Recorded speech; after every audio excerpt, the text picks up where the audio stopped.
Je passe la parole pour la conclusion à Madame Sophie Primas, sénatrice des Yvelines, présidente de la Commission des affaires économiques de cette maison. De nouveau. Merci beaucoup. Merci à chacun pour les interventions. Alors, je pense que si nous n'avons pas entendu les messages qui nous ont été délivrés aujourd'hui, c'est que nous sommes atteints de surdité avancée. Je voudrais vous remercier vraiment pour la qualité de vos interventions qui, d'abord, moi, ne m'étonnent pas en partie, puisque j'ai entendu des choses qui, naturellement, sont connues et sur lesquelles un certain nombre d'entre vous nous alertent régulièrement. Mais j'ai aussi appris 2-3 choses que je vais regarder de plus près. Je voudrais vous parler d'abord de la fiscalité.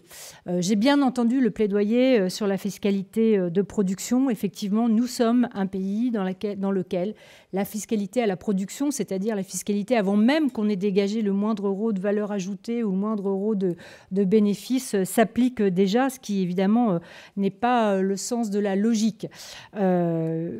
Globalement, il faut savoir que dans notre pays, il faut avoir le courage de mener une réforme fiscale globale. C'est très, très compliqué parce que, évidemment, dès qu'on touche à un endroit, ça bouge de l'autre côté. Et voilà, je vous cherchais, mais vous êtes ici. Et du financement des collectivités locales au financement général du budget, c'est une mécanique extrêmement compliqué, extrêmement difficile, extrêmement sensible, puisque évidemment, dès que vous touchez à un endroit ou à un pays ou à un endroit dans ce pays, vous allez avoir des répercussions de l'autre côté. Mais je pense qu'un jour ou l'autre, il va falloir qu'on fasse cette vraie réforme fiscale générale, globale, à la fois du financement des collectivités territoriales et en même temps du financement du budget général de l'État. Je dis au passage qu'on ne peut pas éternellement demander aux entreprises, aux professions, aux organisations professionnelles, à l'artisanat, à l'ensemble des intervenants, aux collectivités territoriales, de faire des efforts dans la gestion de son budget et ne jamais en faire dans son propre budget. Je tiens à affirmer ça parce qu'aujourd'hui, c'est quand même une tendance que l'on voit depuis à peu près une dizaine d'années, que l'État nous demande à tous de faire beaucoup d'efforts, de rationalisation, que je vois des acteurs territoriaux, je vois des acteurs dans le monde de l'entreprise, dans le monde des collectivités qui en font, et finalement assez peu dans le budget de l'État. La taxe affectée. Alors j'ai bien compris le message. Sachez qu'au Sénat, on est évidemment très très attaché à cette taxe affectée. Nous considérons que ce qui se passe depuis quelques années, je ne vais pas prendre de gants pour le dire, c'est du vol. En fait, c'est une cotisation volontaire obligatoire qui devrait être affectée à vos activités, à votre formation, à votre soutien à l'exportation et qui, en réalité, sont écrêtées au profit de l'État. Je trouve ça incorrect. Je ne comprends pas d'ailleurs comment on n'arrive pas à le constituer en inconstitutionnalité. En réalité, je ne comprends pas cet effet d'écrêtement et je ne comprends pas que des engagements aussi importants qui touchent aux forces vives de notre nation soit ainsi touchée. C'est vraiment pour moi, en tout cas on portera cet amendement, on portera ces amendements au Sénat avec force. Moi je le porterai à titre personnel, mais je sais que Catherine sera avec moi et puis tous les collègues qui sont ici et nous essaierons de faire valoir finalement les proportions que vous indiquiez tous. De quoi parle-t-on? On parle du millimètre de l'épaisseur du trait par rapport au déficit de l'État. Et vraiment, on parle là d'efficacité des fonds qui sont collectés.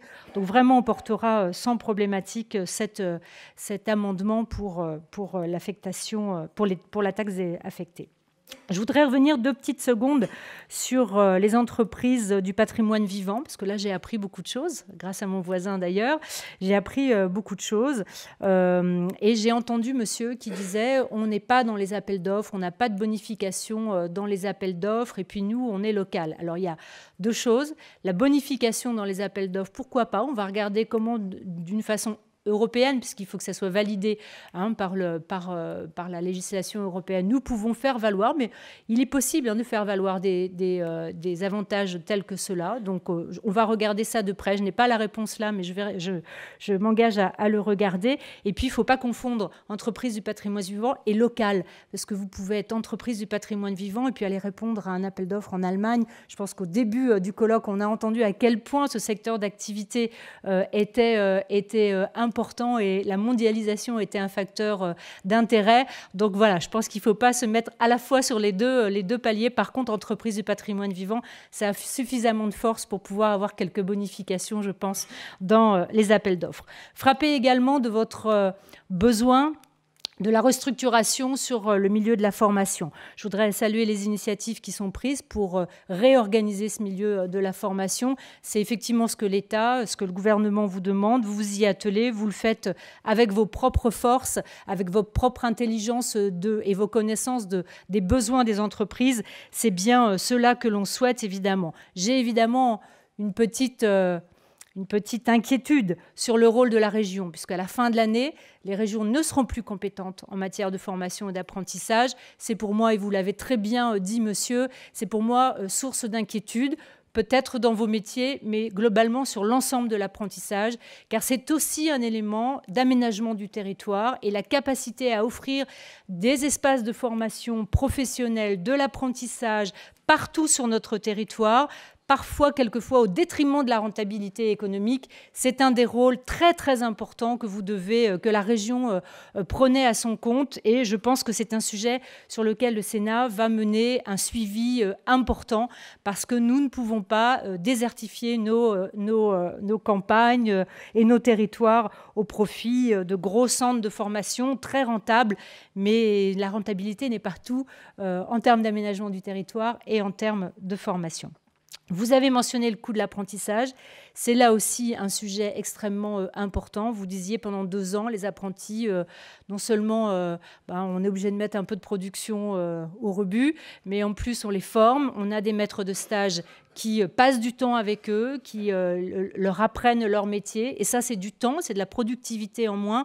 Je retiens l'idée intéressante d'une défiscalisation des maîtres de stage. Pourquoi pas? Je pense que c'est une idée extrêmement importante parce qu'elle va dans le sens de la professionnalisation que nous appelons de nos voeux.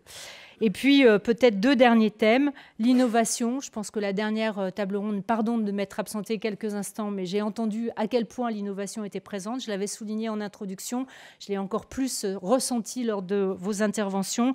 Je pense qu'effectivement, ce secteur de l'innovation est plein d'énergie, plein de nouveautés, plein de créations. Après tout, vous êtes des artistes, vous êtes des innovants dans l'âme. Donc, je crois qu'il faut vous soutenir. Reste le problème de la formation, du financement de cette innovation. J'ai entendu tout à l'heure qu'on n'arrivait pas à financer 20 000 € dans votre secteur pour l'innovation.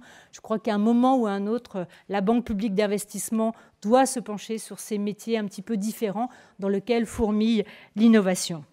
Dernière chose, je voudrais vous dire, monsieur, que nous allons, dans quelques semaines, à l'initiative de notre commission, lancer une réflexion sur le commerce d'une façon générale, le commerce physique et le commerce virtuel, et non pas pour empêcher de faire quoi que ce soit, ce n'est pas l'objectif, parce que le commerce virtuel, voilà, aujourd'hui est un commerce qui prend de plus en plus d'importance, mais simplement pour rétablir des règles du jeu du point de vue de la fiscalité, du point de vue des droits et devoirs de chacun des intervenants, qui me semble être utile. Donc, nous aurons le plaisir, je vous y invite déjà à vous inviter à être auditionné dans le cadre de dans cette commission qui ne prendra je ne sais pas trop quelle forme, une mission d'information, peu importe.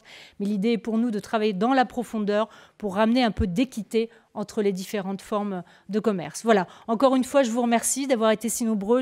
Vraiment, je remercie Catherine pour l'organisation de cet après-midi qui est vraiment à la fois des beaux plateaux d'intervenants. Pierre-François, tu as dit on n'a jamais vu finalement une rencontre aussi importante. Ben voilà, c'est grâce à Catherine et je vais lui céder la parole en vous laissant la remercier. Merci beaucoup.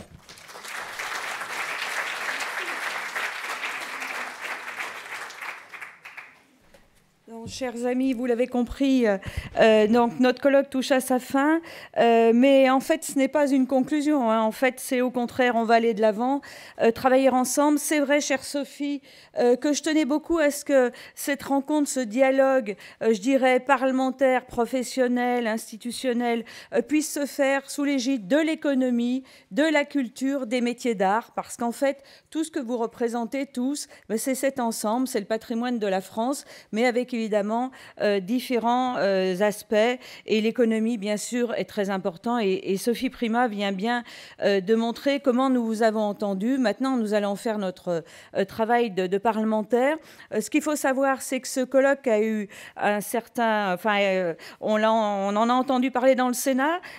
Et donc, beaucoup de collègues qui ne peuvent pas être là parce que tout est assez compliqué dans le travail du parlementaire, mais on en a entendu parler et nous allons leur faire passer, évidemment, tous les messages. Et ça sera un réel un plus pour nous lors des discussions budgétaires que cet échange ait pu avoir lieu parce que, évidemment, ça nous permettra de leur passer les messages, y compris à nos collègues de l'Assemblée nationale qui ne sont pas toujours sur la même logique que nous, vous le savez, mais on va essayer de les convaincre sur un certain point. Et puis, je ne voudrais pas vous dire qu'on va se retrouver dans quelques minutes autour d'un verre, salle René Coty, qui est une salle juste au-dessus.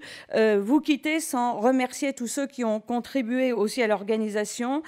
Bien sûr, au départ, c'est une idée qui est partie du groupe Métiers d'Art. Je salue tous mes collègues du groupe Métiers d'Art. Mais ça s'est vraiment fait avec les équipes de toutes les fédérations. Hein, vraiment, on s'est beaucoup rencontrés. Ça fait presque un an, enfin 10 mois qu'on travaille sur ce colloque. Les équipes aussi du Sénat, bien sûr, techniques, qui nous ont aidés. Et puis, bien sûr, moi, je remercie mes 2 collaborateurs parce que franchement, ils ont tenu ça vraiment tous les 2 pendant plusieurs mois et c'était un sacré travail. En tout cas, j'espère que ça sera positif, j'en suis certaine. De toute façon, on va continuer à travailler ensemble. On est à votre disposition. Vous avez compris que le Sénat est une maison ouverte. Son président, Gérard Larcher, qui malheureusement ne pouvait pas être là, aime à le rappeler. C'est la maison des territoires. Nous sommes là pour vous.